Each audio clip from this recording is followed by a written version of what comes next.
All right, well, let's go into Deuteronomy 32. Last time we got together, we was talking about Moses' song. And I'm not going to go through all of those particular scriptures because I think we had about, 45 or so. No, 52, excuse me. 52. I think, 52. So I'm not going to go through all of them, but let's go over some. But I hope you don't mind it. But it just helps bring out some fresh revelation, and plus it's just good to repeat things. So Moses' song, he said, "Listen, angels and men." Remember that? He began out and said, "Give ear, O heaven, and I will speak. Give ear, O earth." And so I just want to say this, that I believe that when you and I praise, when you and I pray, not only does heaven hear, but earth hears. Because see, earth has to respond to your faith. Earth has to respond to your faith because you were given dominion on the earth. You were given the power of faith, and faith is the currency of heaven and earth. Faith is not just the currency of heaven. Faith releases what's in heaven on earth. See, on earth, the possessions are there, but in heaven's the permission. Well, you don't miss this. On earth is the possessions, but in heaven is the permission and the authority. And so God says you have to speak those things as not as though they were. And when you begin to declare those things by faith, it releases that ability for it to come to pass. Isn't that amazing? God doesn't necessarily have to create anything else. I feel good about that. It's already been done. He's that awesome. He already sat down. He created the heavens and the earth. He sat down and he made everything accessible and available to us. So Moses, he got that. He got that. So he's talking about this song. So let's go on. I just felt like teaching that for a second about faith. "My doctrine shall drip as the rain. My speech shall distill." Remember, that means to flow as the dew. How many of y'all like seeing the dew in the morning? Man, it's a beautiful thing. See the spider webs and the dew on it. "The small rain upon the tender herb." So what he's talking about is when he begins to speak forth his doctrine, which is the word of the Lord, as he begins to prophesy, the word of the Lord covers and it brings moisture to your life. How many of y'all can testify that when you're in a dry season and you read a specific scripture and it just hits you, it waters you, don't it? One of my favorites is Proverbs 3:5-6. We mentioned it earlier. "Trust in the Lord with all your heart." You know, and that has helped me. I'm sure it's helped millions and millions and billions of people. And you have scriptures too that just help you out and they water you. All right, so that's what it does. And so he's talking about that. "Because I will publish the name of the Lord, ascribe you greatness unto our God. He is the rock." Remember, some translations say that, being the rock as the creator. You can't get no bigger and badder than the creator. That's right. What are you going to trump that? How are you going to override that? How are you going to be something better than that? He created everything, right? So what are you going to do? That's why you always must remember, God is the originator and the creator. The devil is a counterfeit. He is a manipulator. He only can counterfeit. All right? He has the fake stuff that the guy sells in the back of his car. If you're getting a Rolex for $50, it ain't real. Not a Mariner or a Daytona. All right, so he is the rock. His work is perfect, for all his ways are judgment. All right, so he's really blessing the Lord. They've corrupted themselves. Their spot is not the spot of his children. I like this part here because that was never the intentions of God. God's intention was never for us to have spots. He was never his intention for us to have any blemishes. He wanted us to be able to walk in his holiness and his righteousness. But how many of y'all know he knows everything? He created man. Man has a vulnerability to sin, doesn't he? So he's talking about that. "Do you thus requite the Lord, O foolish people and unwise? Is not thy Father that hath bought thee? Hath he not made thee and established thee?" Yes, sir, he did it all. "Remember the days of old, consider the years of many generations." So he goes back and he says in this song, remember your elders. Remember your fathers. I'm going to tell you flat out, straight up, one of the biggest mistakes that the trendy new church has made and why we're in failure, falter, and default, and pastors are being exposed, and so on and so forth. You did not follow the discarded values of yesterday. You left that generation. You got too trendy. You got too techno. You got too popular. You got too media, and you forgot the greats. Don't want to name them. You can think of some great names of great preachers in the past. In modern times, we've left that heritage, especially Pentecostals. Those that believe in the power of the gifts, we tried to get trendy and popular. Pentecost never will, never was, is never ever going to be popular. Because being Pentecostal or moving in the gifts of the Spirit is at issue. It's adverse. It's in collision with the world, with the flesh, and with the things of the enemy. I don't know why I went there either, but it's good stuff because remember the days of old. And not only that, one other thing I'll say, and we'll move on to a few more scriptures, is I can't forget all that God ever done for me. I can't forget everything God ever did for me. However grammar you want to use, he done good to me. He done be good to me. You know, he took care of me. He's taking care of you. And the day you forget what he's done is the day that you'll lose your help. You'll lose what strength you have, because then you'll go into fear and anxiety. You got to remember what he's done. And sometimes you got to go talk to the old folks. Not age, now not just age. I'm talking about folks that walk with God for some time. Okay, so let's go on. When the Most High divided the nations, their inheritance, remember we talked about that? Tower of Babel. All right, so let's go. All right, for the Lord's portion is his people. Woohoo! Jacob is a lot of his inheritance. That's me. He don't care about New York City. He cares about his people. He don't care about, Saks Fifth Avenue or Rodeo Drive, all these famous names or whatever. He's not interested in real estate. He's interested in us. There's only one piece of real estate that he's concerned with, and that's Israel, and he's watching over it. Do you know that? Absolutely. He found him in a desert land and in the waste, howling wilderness. All right, so he led us out as the eagle stirs up his nest. Remember that analogy I gave you about the eaglets and the eagles and getting out of the nest? So the Lord alone did lead them, and there was no strange God with them. How far we have gotten from that. He hath made him ride on the high places of the earth. All right. Let's go on to like verse 20, somewhere in there. We'll skip through. Yeah, and he said, I will hide my face from them, and I will see what their end shall be, for they are a very forward generation, children whom there's no faith. Is he talking about today? Woo, watch out. Verse 21, they moved me to jealousy with that which is not God. Here's my question to everybody and all the modern theologians and Christians. Isn't God the same? Does he change? It's impossible. So if he's jealous about other gods then, do you think he's really jealous now? I think so. I think he's really jealous about the church and how apostate we become. Okay? For fire is kindled in my anger. Well, God doesn't get mad. He's love. Read that again. Why is he angry? He's angry because he's jealous. He's a jealous lover. Anybody in this room ever been angry before? I mean, I'm not talking about when you just drove up here. I'm not talking about the traffic you went through or whatever. There's no traffic here. We don't have traffic. This is awesome. Yeah. And he shall burn into the lowest, it shall burn to the lowest hell and shall consume the earth with her increase. All right, so let's move on. I will heap mischief upon them. Go to verse 30. Sorry about that. I know I'm skipping, but I got a lot to teach tonight. How should one chase 1,000 and two put 10,000, except the rock hath what? Sold them, has actually held on them, and the Lord has shut them up. All right, let's go on. For their rock is not as our rock, even as their enemies themselves being judges.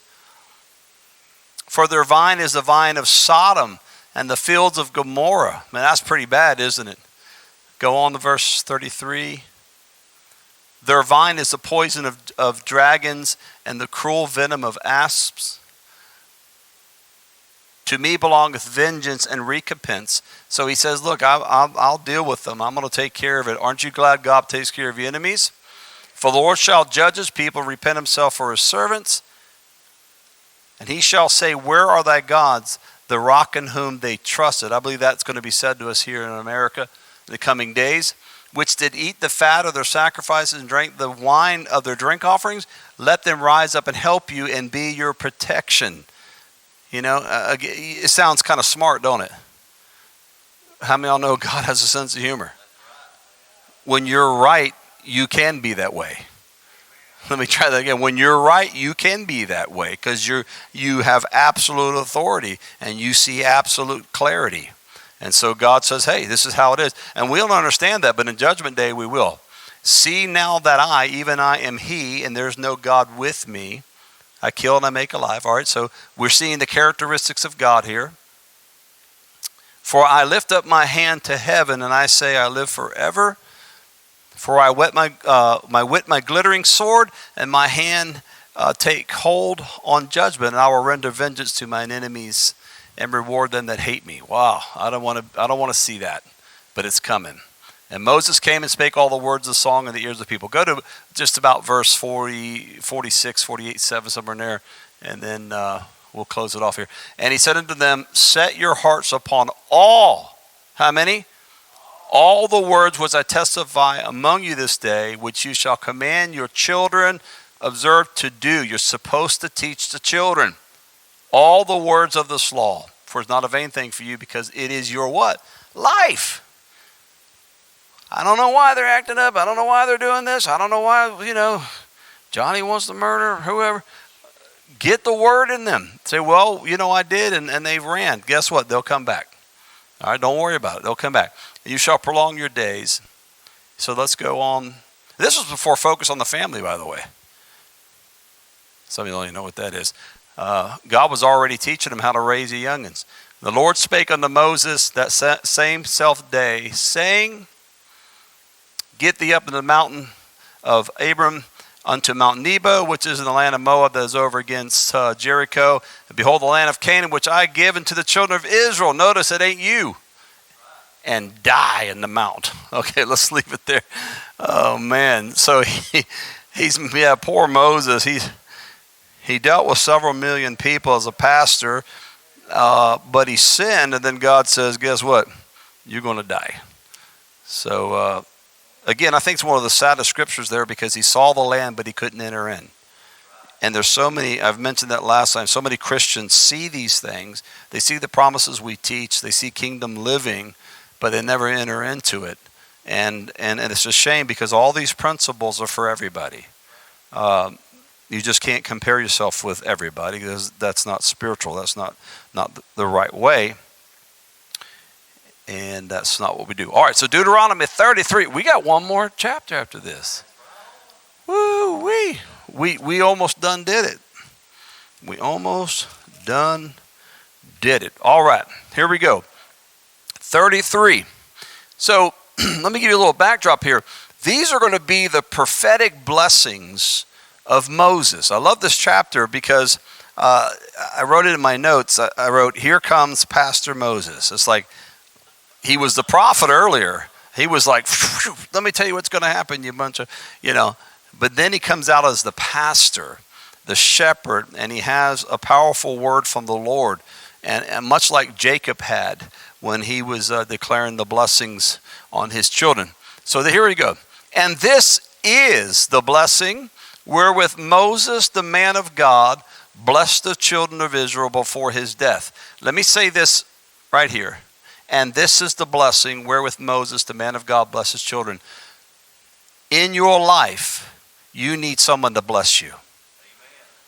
In your life, you need a woman, a man of God, you need somebody in authority, bless you. Lay hands on you and bless you. Blessings are an awesome thing, prophetic blessings. Instead of just wanting to receive a word, of this and of that, people really need a blessing from God. It's powerful. And I know in my ministry, and Jennifer can testify, there were just a few handful of men of God that I would seek out and just bless me. Lay hands on me. I don't need a word. I got a word. It's in the Bible. I'm not looking for that. Just bless me. And one of my favorite of all was Dr. Summerall. And he would bless you. He'd say, be blessed. And man, when he said that, it stuck. It was an amazing thing. So he said, this is the blessing wherewith Moses, the man of God, blessed the children of Israel. And the second thing I want you to see here, we got to bless our children.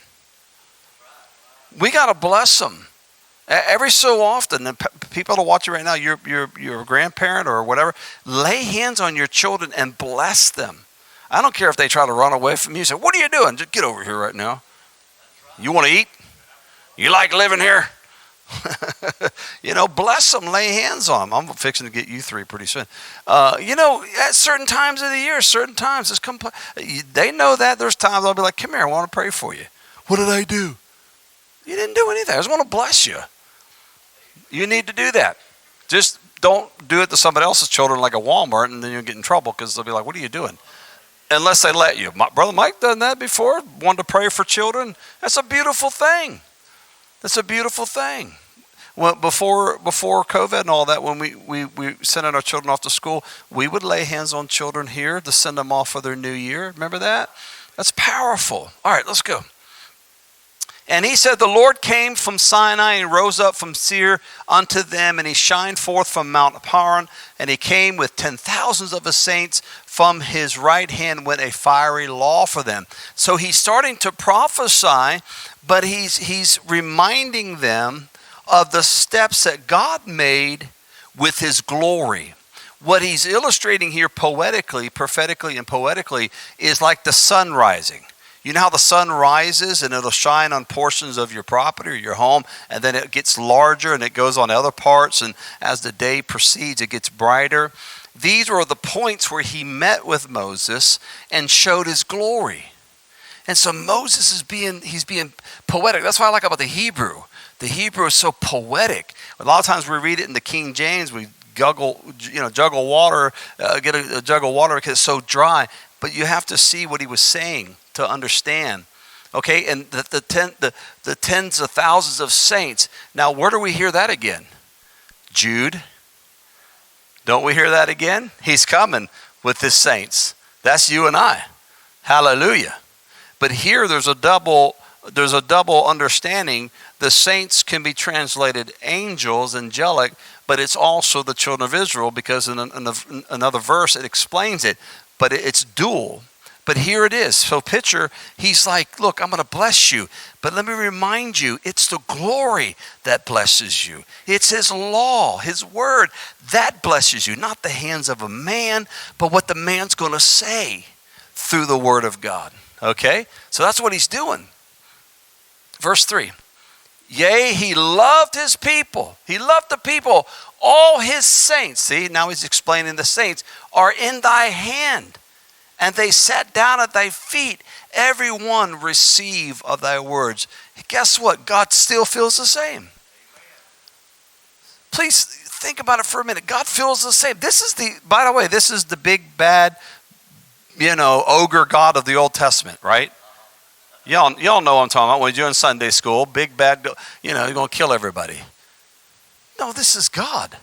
This is our Father. He hasn't changed. Through Jesus Christ, he expressed it himself. He showed himself. For he loved the people. All his saints are in he's got the whole world in his hands, doesn't he? He's got the whole world in his hands. He's got the whole world in his hands. Isn't that beautiful? No, and that's not very spiritual. That's not mature. You know what? I love it, man. He's got me. I need him. You guys got it all together. I don't. I came in here with Scotch tape. I mean, he got duct tape. Whatever it takes to get you in the house, I need him. Y'all too holy. I need him. All right, watch it. Moses commanded us the law, even the inheritance of the congregation of Jacob. Here's Moses prophesying, but he's talking in his about himself. And he was a king in Jerusalem, and when the heads of his people and the tribes of Israel were gathered together, All right. Now he goes on, he's blessing the tribes. He's going to give them all a blessing. And I'll go through, not in great detail of all the blessings. But what's paramount about this and what's really important to see, this indelible mark, is that God blessed all the children of Israel, every tribe and everybody related to that. That tells me I'm just as blessed. I'm in the family of God. I'm engrafted into the vine. My elder brother is who? Jesus Christ. And so if that is true, when I read back in the Old Testament and I see the character of the Father blessing the children of Israel, then I can sit here today and say, bless me, Daddy. Bless me, Father God. Bless me. I need a blessing in this crooked world. I need a blessing. So he says, if Reuben live, let Reuben live and not die, and let not his men be few. So remember, there's some problems with Reuben, remember? But yet God said, hey, let him live. Okay? And this is the blessing of Judah. Judah, get a blessing, bro. I told you, see, man, you just got to wait, bro. Well, they always pick on me. And he said, hear, Lord, the voice of Judah, and bring him unto his people, and let his hands be sufficient for him, and be thou a help to him from his enemies. Stop right there. Judah, he was the head of the military. He did military expositions, wars, and he went out there, excursions. It was Judah. Why? Jesus is the Lion of the tribe of Judah, and Judah was a warrior. Isn't that good? So the one inside of you, the greater one, is the Lion of the tribe of Judah. That's why we have a warring spirit inside of us. That's why Christians should never back down. We need to know when to be quiet. We need to know when to walk in different aspects of humility. But then there's times to stand up and say, not here, not now. You're not going to do that. And some of that is not vocal. A lot of that is in prayer. Yep. Okay.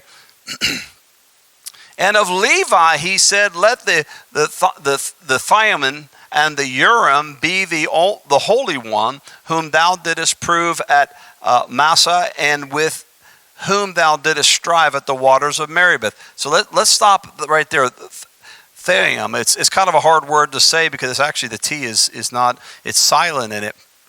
And the Urim. So what's he blessing now? Well, now he's blessing the Levites as the priesthood. And he's setting them aside, and he's saying, I'm going to give them this ability to know me and to walk in revelatory power. So what was this Urim? What was this particular thing? Well, if you've never studied it before, it's a very interesting study. But it was a leather pouch that was placed on the high priest on the breastplate. And in it, in this debate of whether it was stones, whether it was sticks, or a type of disc. But what they were was at least two of them, and they were colored either black or white. Two were black. One was black, one was white. Both on different sides of them. And so what they would do is when they would ask of the Lord, what should we do? They would take them, and like lots, they would cast them out. If they landed both on white, that means do it. That's a yes. If it landed on black, it said no. If it was one white and one black, it means to wait. It was very interesting how it was divination at the time, but God allowed that medium to be done to help the children of Israel. Now, Moses never used it. He talked to God face to face. Never was a man like Moses. Never was a relationship like that until really when we see the Lord Jesus Christ come on the earth.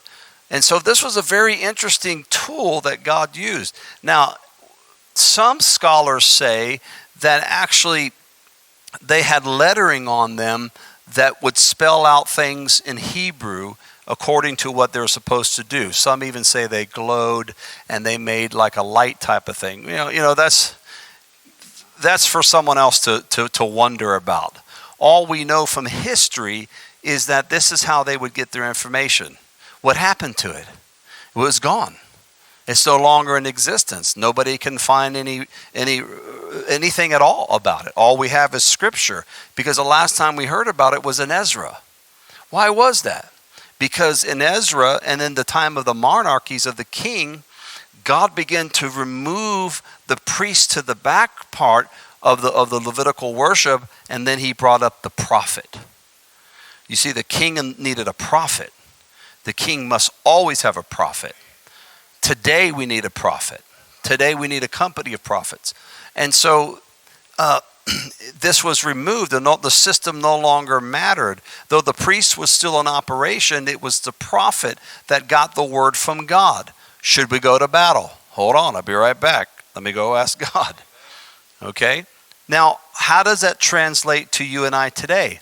This is a beautiful picture of what I'm teaching the whole thing, the history part of it. This is a beautiful picture that when the Holy Ghost came and Jesus gave all the gifts unto men, we still use the prophet, but he wants us to operate by his Spirit and operate by his word. We don't need to roll the dice anymore. We don't need to cast lots. That's why you got to be careful with witchcraft type of Christianity. Even using, and I know I always play around with about picking the scripture up and stuff like that, those type of things, or a Ouija board, getting into witchcraft, or remember the 8-ball that you shook and it had an answer in it. All that's divination, and we don't participate in that. Going to a prophet for an answer all the time is dangerous. Look, if somebody contacts me and says, I need a word, I'll pray about it, and if I don't have nothing, it's crickets. Here you go, have some crickets. Enjoy your crickets, because I don't have anything. Here's a Bible. Read it. Pray. Ask God. Fast till your tongue falls out. I can't help you. But don't expect to live by somebody else's prophecy. Get a relationship with God through the Holy Ghost. Okay, so isn't that interesting? How that God allowed that, but he was training, I believe he was training the priesthood, but he gave Levi, the tribe of Levi, this opportunity. And here, watch this. Why else? Thou didst prove at Mazzah, and when thou didst strive at the waters of Meribah. Go on one more. Who said unto his father and to his mother, I have not seen him, neither did he acknowledge his brother nor his own children, for they have observed thy word and kept thy covenant. What did the Levites do? It's not a trivia question. I'm not going to call on you. Christine, what did? No, I'm just kidding. He's like, what? Oh my gosh! No. What happened there? Remember the golden calf? The Levites did what God said, and they slayed him. They slew him. He killed him. Even unto family. Jesus said, do you love me more than your mother? Do your brother? Do you love me more than these things? And the Levitical order received the priesthood because they obeyed at those places. They obeyed even to their family. They said, we will serve God. And that was a test for them. And it later became a blessing to where they received revelation knowledge. How does that work for you and I today? It works this way. If trust is found in me, then promotion comes. Let me try that again. It didn't go over very well. If trust is found in me, in other words, if God can trust me, he will promote me. How does he trust me? Through obedience. You can tell me you're with me, you're this and you're that all day long, and I got your back. But if I don't see the obedience behind the words, I can't trust what you just said. Right? But when I see your track record, your faithfulness, I'm like, I can trust that person because they were obedient to it. So Levi earned this. Isn't that awesome? This is huge because you know what this is? I'm reading to you basically the Academy Awards of prophetic blessings. Come on up, Levi. Let's talk about what you won today. You know, it is. Think about it. He's before all the children of Israel. This isn't in some back office somewhere. He's in front of everybody. He's like, come here, Reuben. And he gives Reuben a blessing. Come here, Judah. He gives Judah a blessing. And he's like, Levi, remember what you did? See, you got to read the Bible the way it's written. You got to use your imagination. So he said, man, you followed. You kept the commandment. You kept the covenant. That's powerful, isn't it? And they shall teach Jacob thy judgments. You see, he's promoted. They're going to teach Jacob, which is Israel, the judgments, and Israel thy law. And they shall put incense before thee, and whole burnt offerings upon thine altar. Again, how does it translate for you and I? It's like this. There are levels of permission in God. There's levels of authority in his kingdom. There's levels of access into God. This is an Amway. This is just the way it is. And when we obey and we walk by faith and God can trust us more and more, he gives you further access. He does. If you look at the life of Jesus, he kept 3 very close to him, the triclinium. Then he had the 12. Then he had the 70. Then he had the multitudes. I mean, everything began to span out, but he kept certain very close to him. And there is all access to everybody that's watching me right now through the blood of Jesus. But not everybody's able to go into the depth of God and get the depth of revelation he wants to give them because he can't trust them. So it's the truth. We don't want to hear it because I have a revelation too. I know you do. I've heard it. The people talk about, okay. They shall put incense before thee in the whole burnt offering, sacrifice upon thine altar. So they had access. You go, let me try it this way. You go try that. If you were living in that day, go ahead and just run in there and try to do that. How many of y'all like s'mores? You like French fries? You like them really cooked? Because that's exactly what you would be. And that's why they tied a string and a bell to the feet of the high priest. You all know that. Because once that thing stopped ding-a-linging, he was gone. He must have had a bad day at the house because God just killed him. He done something wrong. I'm not telling you, you know, he's going to do that to you. You got to wear a bell. So I'm going to start a new trend. My bell's ringing. Yeah, it ain't going all the way up either there, sweetie. All right, let's go. Bless Lord his substance and accept the work of his hands. Smite through the loins of them that rise up against them, and of them that hate him that they rise not up against. So God, he's like, look, the Levites are going to be protected. They're going to be provided for. All right, verse 12. And of Benjamin, woohoo! I love Benjamin. And that's a good name. And he said, the beloved of the Lord. Man, I just got to stay there for a minute. And he said, Benjamin, the beloved of the Lord shall dwell in safety by him. Watch this. And the Lord shall dwell in safety by him. Why? Because they were bad to the bone. They were warriors. And the Lord shall cover him all the day long. So the Lord covers them and shall dwell between his shoulders. He shall dwell between his shoulders. What does all that mean? It's kind of like it's obscure when you read that. Well, here's what it means. If you go back to the maps of Israel, the temple, not the tabernacle, the temple was located where Benjamin rested. And also, it's where Jerusalem rested, was where the tribe of Benjamin existed. So he blessed them and he prophesied. He said, boom, I'm going to bless you with this. You're a warrior. I'm going to protect you and I'm going to cover you and you're going to provide and I'm going to dwell in safety with you and all these different things. And he said, I'm giving this to Benjamin. This is your lot. This is your portion. Guess what? Can I tell you something? We're no longer divided by the tribes of Israel, the 12 tribes of Israel. This is now the temple of the Holy Ghost. And now he dwells in us and he covers us. Come on now. And his kingdom and his authority and his government is where? On his shoulders. Woo! Glory to God. You see how it is?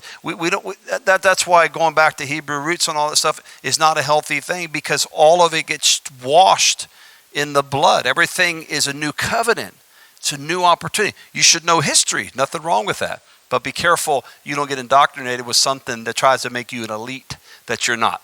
And of Joseph he said, blessed of the Lord be his land, for the precious things of heaven, for the dew and for the deep that couches beneath. You know what that means?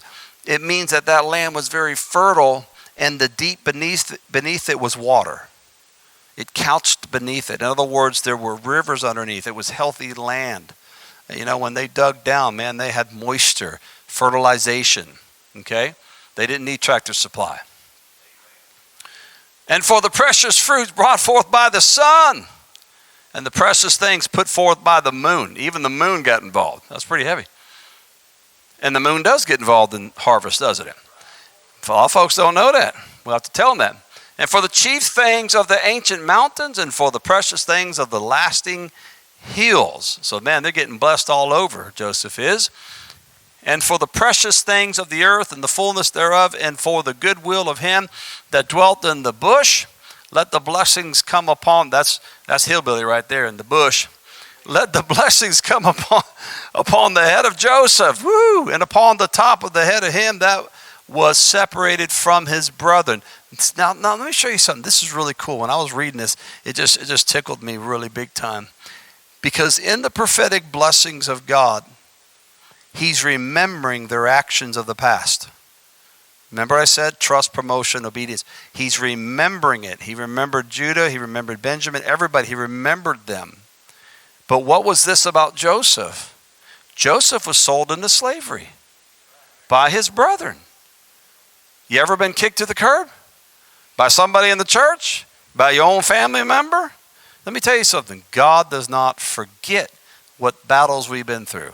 God does not forget our journey. He doesn't forget our struggle. And he writes it down. And at some point, I promise you, the word promises you, he'll bless you if you let him. Say, what do you mean by if I let him? If you sit there and murmur and complain and vengeance and want to do it all yourself, you won't enter into it. But if you say, Lord, this is your battle. I give it to you. Look what Joseph did. He could have had them all killed. Couldn't he have? He was the second most powerful man in the country. He could have done a lot more to them, but he didn't. He saved his family, and he wept, and he hugged his brothers for what they did. That's amazing. That's the story of Jesus, by the way. Okay? So Joseph, I think he should get the fertile land. He blessed Potiphar, didn't he? Everything he touched in Potiphar's house got blessed. To the point even the wife wanted him. And he said, Jezebel. Get away from me, you slug. Right? And God still blessed Joseph, even though he had to go to the prison. Why? His promise was the palace, and he made it. So God remembered it. I love this, because that's the way it is. His glory is like the firstling of his bullock, and of his horns are like the horns of unicorns, which is not unicorns like you think. Okay. With them he shall, I love when people say, see, it's in the Bible, man, herbs.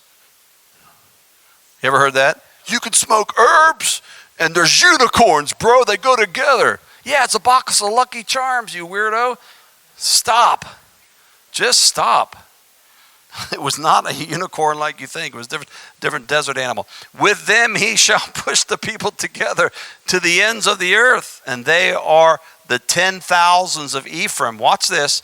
And they are the thousands of Manasseh. Scratch, scratch, scratch. Wait a minute. Let's read that one more time. They are the 10,000s of Ephraim, and they are the thousands of Manasseh. Is there a misprint? Because Manasseh is the firstborn, and Ephraim is the secondborn.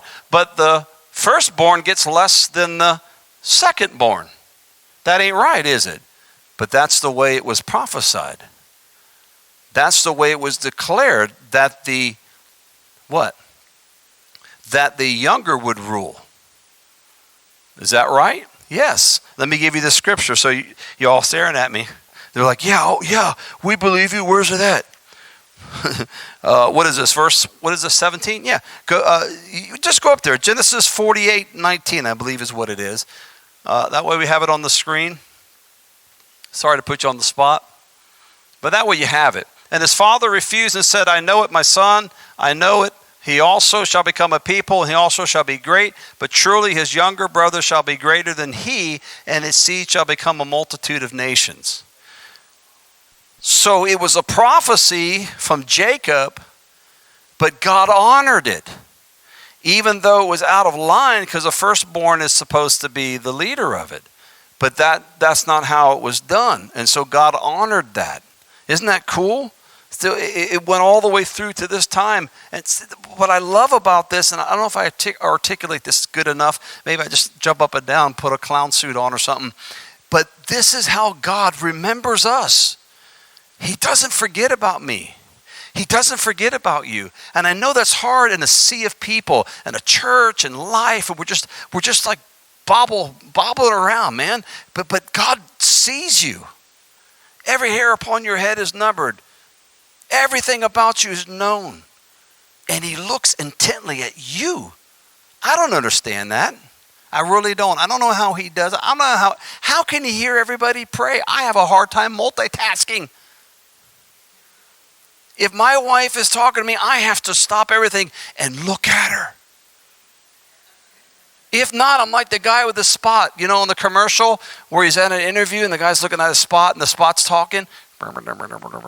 He's looking at something else. I mean, I have to do this. So she can sit there and type and talk and cook with her feet. I'm like, I can't do that.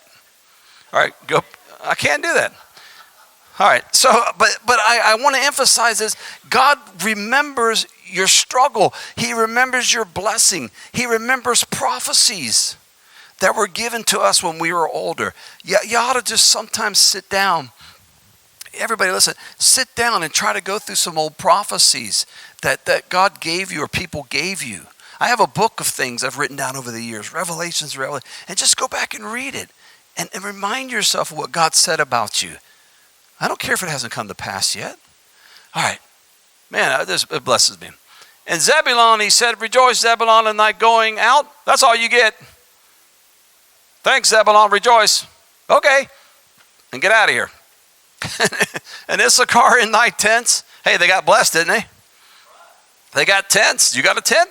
And they shall call the people unto the mountain, and they shall offer sacrifices of righteousness, for they shall suck of the abundance of the seas and of the treasures hid in the sand. Talking about the blessings. And of Gad he said, blessed be he that enlargeth Gad. He dwelleth as a lion and teareth the arm with the crown of the head. How many all from the tribe of Gad? Wow. Maybe that's where we get the word egads from. All right. And you got to remember that. I mean, some people are like, what did he just get the CD? And he provided the first part of himself, because there in a portion of the lawgiver he was seated, and he came with the heads of the people and executed the justice of the Lord and judgment with Israel. So basically they were like a strong arm. They were legislative. They were judgmental. In law, they were strong. Gad was strong. Okay, like a lion. And of Dan, he said, Dan is a lion's whelp. He shall leap from Bashan.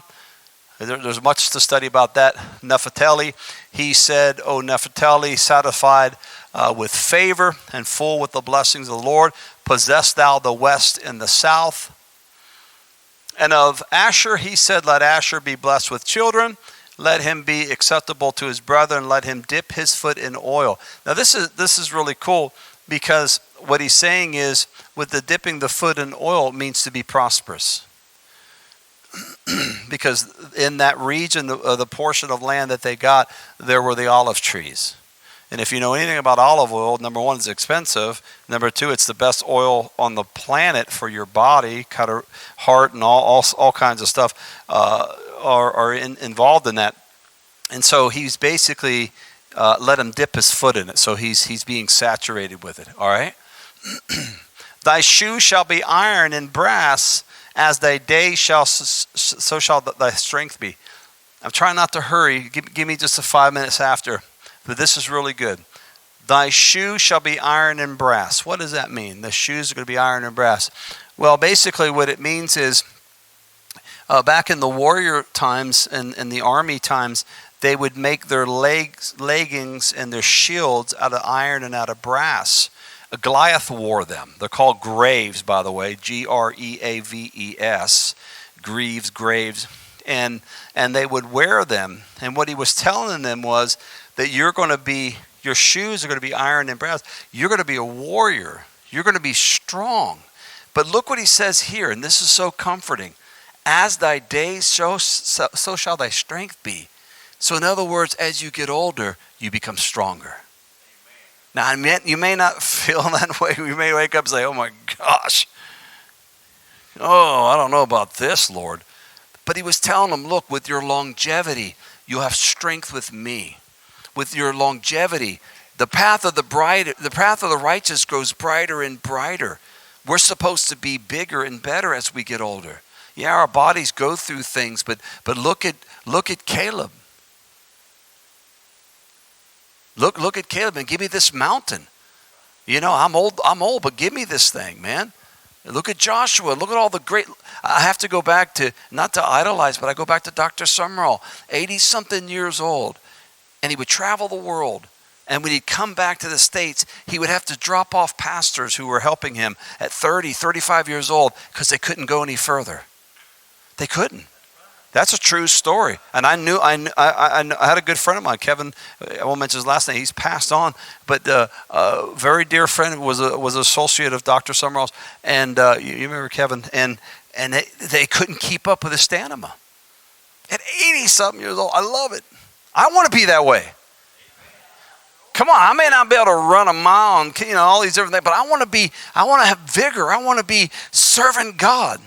Someone says, well, by the time you're 80, I hope we're out of here. Well, maybe, but just say I'm young, so it could be a while, so anyways. But I love that. There is none like unto the God of Jezreel, who rideth upon the heavens in thy help, and in the excellency on the sky. The eternal God is thy refuge. Amen. Watch this. And underneath are the everlasting arms, and he shall thrust out the enemy from before thee. So God is above me, God is underneath me, and God is before me. He's before us, isn't he? He's there. And shall say what? Destroy them. Verse 28. And Israel then shall dwell in safety alone, and the fountain of Jacob shall be upon the land of corn and wine. All the heavens shall drop down dew. Talking about the blessings. Happy art thou. So why you said? He's coming to the end of the prophecy. You ought to be happy. Just think about it. The award ceremony is over. He's just mentioned everybody in the tribe and all the little tribits, all the little folks below them. They're all part of it, right?